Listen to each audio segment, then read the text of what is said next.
Buenas noches, mis hermanos y amigos. Ante una pregunta, ¿no?, y hay algunas parecidas, quiero decirles lo que la palabra del Señor manifiesta, porque no es nuestro razonamiento, no es nuestra opinión lo que sirve, sino la palabra del Señor. Esa es la que siempre debe servirnos, la palabra del Señor. Y cuando damos nuestra opinión de cualquier persona puede ser respetable, pero es el Señor el que tiene la última palabra. Y ante esta expresión, ¿es la muerte un castigo para los seres humanos? Bueno, originalmente, hermanos, la muerte es consecuencia del pecado. Cuando Adán y Eva pecaron, empezaron a morir. La muerte llegó a ellos. Porque, y repito la palabra, originalmente no fueron hechos para morir. Por eso la advertencia, que si comieres el fruto de este árbol morirás. Y Adán comenzó a morir a partir de ese día. No murió enseguida, empezó a morir. Por eso el dicho de que cuando el hombre nace, lo que realmente empieza es a morir. ¿Sí? El hombre nace, empieza a morir. Sí, algunos se tardan 80, 90, 100 años, pero empieza a morir desde el momento que nace. Porque esa es la consecuencia del pecado. Todos morimos. Todos vamos a morir un día. De manera que la muerte es una consecuencia del pecado. Ahora bien, la palabra de Dios nos enseña que hay una segunda muerte. Y esa segunda muerte tiene que ver con el juicio ante Dios. Sí. ¿Y bajo qué parámetros, bajo qué palabra será el juicio de Dios? Bajo esta palabra. La Biblia, la palabra de Dios. Esta palabra servirá para juzgar a los seres humanos en el día final, en el juicio final. Y con esta palabra no es que tendremos a muchos abogados o allá en el cielo no vamos a pagar abogados, ¿no? Y en el infierno peor.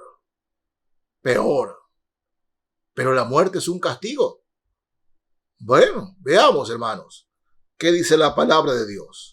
Veamos lo que es primero la muerte para los que creen en Dios, para los que siguen al Señor, para los que obedecen al Señor, para los que aman al Señor. ¿Qué es la muerte para ellos? Veamos. Vamos al Salmo 116. Salmo 116. Voy a leer aquí el verso 15. Fíjense lo que dice aquí la palabra de Dios. El mismo Dios acerca de la muerte de los que creen en Él. No de todos los seres humanos, los que creen en Él. 116, Salmo 116, el verso 15. Dice, estimada es a los ojos de Jehová la muerte de sus santos. La muerte de sus santos. Dios tiene especial cuidado, ¿sí? Y mira muy especial la muerte de sus santos, que es la muerte de sus hijos. De sus hijos. Ante los ojos de Dios es estimada la muerte de sus santos. Porque en el momento que un hijo de Dios muere, en el momento que una hija de Dios muere, ya pasa a estar en la presencia del Señor por la eternidad. Por la eternidad. Ya el Señor lo acoge en su seno. Están delante de su presencia. Como muchas veces lo he manifestado, cuando un creyente muere, deja entre nosotros lágrimas. Y extrañamos a ese creyente, a ese hermano, a esa hermana que ha partido a la presencia del Señor. Pero si le llegamos, si el Señor le dice a ese hermano, a esa hermana, que han partido, que ahora ya están en su presencia, les dijera, ¿quieren regresar a la tierra? ¿Quieren regresar? Ninguno de ellos querrá regresar. ¿Por qué? Porque no hay nada como la presencia del Señor, la maravillosa presencia del Señor. Están disfrutando de esa presencia. Y lo que dicen es, mejor yo los espero aquí, que ellos vengan para allá, para acá. Estimada es a los ojos de Jehová la muerte de sus santos. Qué preciosa presencia. Miren, veamos otro ejemplo más de la muerte de los creyentes. Filipenses, capítulo 1 de Filipenses. Voy a leer aquí, mis hermanos, el verso 23. Filipenses 1, verso 23. Dice así el apóstol Pablo. Estaba hablando de la muerte, ¿no? Y la vida. Y le han preguntado, ¿y qué prefieres tú, Pablo, morir o vivir? Y miren lo que dice aquí, desde el verso 21. Filipenses 1, desde el verso 21. Dice, porque para mí el vivir es Cristo. Fíjense, para mí el vivir es Cristo. Es decir, para mí el vivir es cada día darle lo mejor a mi Señor. Para mí el vivir es Cristo. Cristo es mi vida. Es lo que dice el apóstol Pablo aquí. Dice, y el morir es ganancia. Fíjense. Y el morir es ganancia. ¿Por qué? Pablo estima su muerte, ¿no?, como ganancia. Porque, hermanos, en la fe, la misma idea anterior. La misma idea anterior. ¡Ja! Pablo decía, el morir es ganancia porque al entrar en la presencia del Señor, oh, bendito Dios, maravilloso por la eternidad. ¿Qué cosa más hermosa existe que eso? Pablo decía, para mí el vivir es Cristo, pero el morir es ganancia. Y Pablo les dice a los hermanos en Filipos, mas si el vivir en la carne resulta para mí en beneficio de la obra, no sé entonces qué escoger. Pablo dice, miren, si estar viviendo resulta en beneficio de la obra, Pablo predicaba, Pablo enseñaba, Pablo era el instrumento de Dios para edificar la iglesia, era un instrumento activo de Dios. Y Pablo sabía lo que estaba pasando a través de su vida.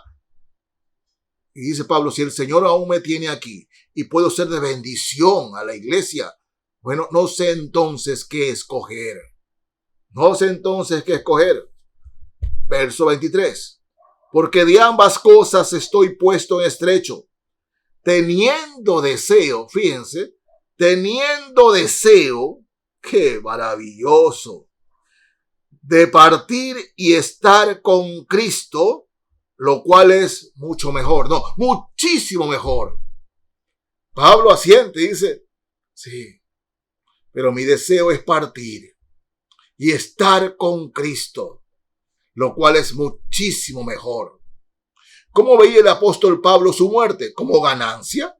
¿Cómo veía el apóstol Pablo su muerte? Como salir de un tiempo malo a un tiempo muchísimo mejor. La presencia del Señor. ¿Habrá algo más grande que eso? No, mis hermanos, no. Así que la muerte del creyente, la muerte del cristiano no es un castigo. Es todo lo contrario, todo lo contrario. Pablo decía, ausentes del cuerpo, presentes al Señor. Podemos estar en una sala de velación. Sí, una sala de velación. Nuestro cuerpo puede estar allí en el ataúd, pero ya no estamos en ese cuerpo. Ya no habitamos en ese cuerpo. Ausentes del cuerpo, presentes al Señor. Pero lo de Pablo aquí es maravilloso. Deseo partir y estar con Cristo, lo cual es muchísimo, pero muchísimo mejor. Cristo vino a este mundo a dar su vida por los pecadores. El mundo entero está en pecado, pero no todos aceptan a Cristo como Señor y Salvador. No todos quieren seguirlo, no todos quieren obedecerlo, aunque todos tengan una religión. No. Por eso, hermanos, en la fe y amigos que aún no tienen a Cristo en sus corazones. Por eso, el Evangelio es una advertencia. El Evangelio significa buenas nuevas o buenas noticias. Pero buenas noticias para aquellos que siguen a Cristo, que aman al Señor. Pero malas noticias para aquellos que no lo siguen, que dicen creer en Él, pero en realidad no lo tienen en sus corazones, solo tienen religión. Oh, sí, deseo partir y estar con Cristo, dice el apóstol, lo cual es muchísimo mejor. No soy perfecto, pero tengo a Cristo en mi corazón. Ya 40 años de haber aceptado a Cristo como mi Salvador y Señor. Y en la vida creyente en estos 40 años, sí, han habido momentos duros, he fallado. Pero sé que si Él me llama a su presencia en este día, será muchísimo mejor para mí. No he sido un hijo perfecto como ningún cristiano lo es, pero su amor me ha cobijado siempre. Y en el momento de resbalar o caer, su mano me ha sostenido y me ha levantado. Y eso hace el Señor con todos sus hijos. Con todos sus hijos. Y cuando salgamos de este mundo, entraremos en su presencia. Y Pablo dice, es muchísimo mejor. Pero para aquellos que no quieren aceptar a Cristo, que están hasta orgullosos de su religión, pero no tienen a Cristo en sus corazones. En Daniel, libro de Daniel, capítulo 12 de Daniel. Fíjense. Daniel, voy a leer los 2 primeros versículos del capítulo 12, libro de Daniel. Dice así la palabra de Dios. En aquel tiempo se levantará Miguel, el gran príncipe que está de parte de los hijos de tu pueblo. Y será tiempo de angustia cual nunca fue desde que hubo gente hasta entonces. Pero en aquel tiempo será libertado tu pueblo, todos los que se hallen escritos en el libro, llamado por Apocalipsis, el libro de la vida del Cordero. Porque todos los que tienen a Cristo en su corazón están inscritos en ese libro. Y el verso 2. Y muchos de los que duermen, es decir, muchos de los que han muerto, muchos de los que duermen en el polvo de la tierra serán despertados. Unos para vida eterna y otros para vergüenza y confusión perpetua. Eso va a ocurrir, mi amigo, amiga, que aún no tienes a Cristo en tu corazón, que aún no has aceptado a Cristo en tu corazón, que aún no te has arrepentido de tus pecados, que aún no te has entregado al Señor Jesucristo. Este es el destino que te espera si no te rindes ante Él. Sí, dice, unos serán despertados para vida eterna y otros para vergüenza y confusión perpetua en el infierno. Dios no quiere que vayas al infierno. Tanto así no quiere que su Hijo mandó a su Hijo para que dé su vida por ti, por mí. Pero si rechazas la obra que el Señor hizo en la cruz, morir por tus pecados, resucitar y dándonos vida eterna, y tú rechazas eso, al morir serás despertado para confusión perpetua en el infierno. No, amigo, este no es un mensaje para condenarte. Es un mensaje para que te salves. Te salves. Que traigas a Cristo a tu corazón. ¿Cómo?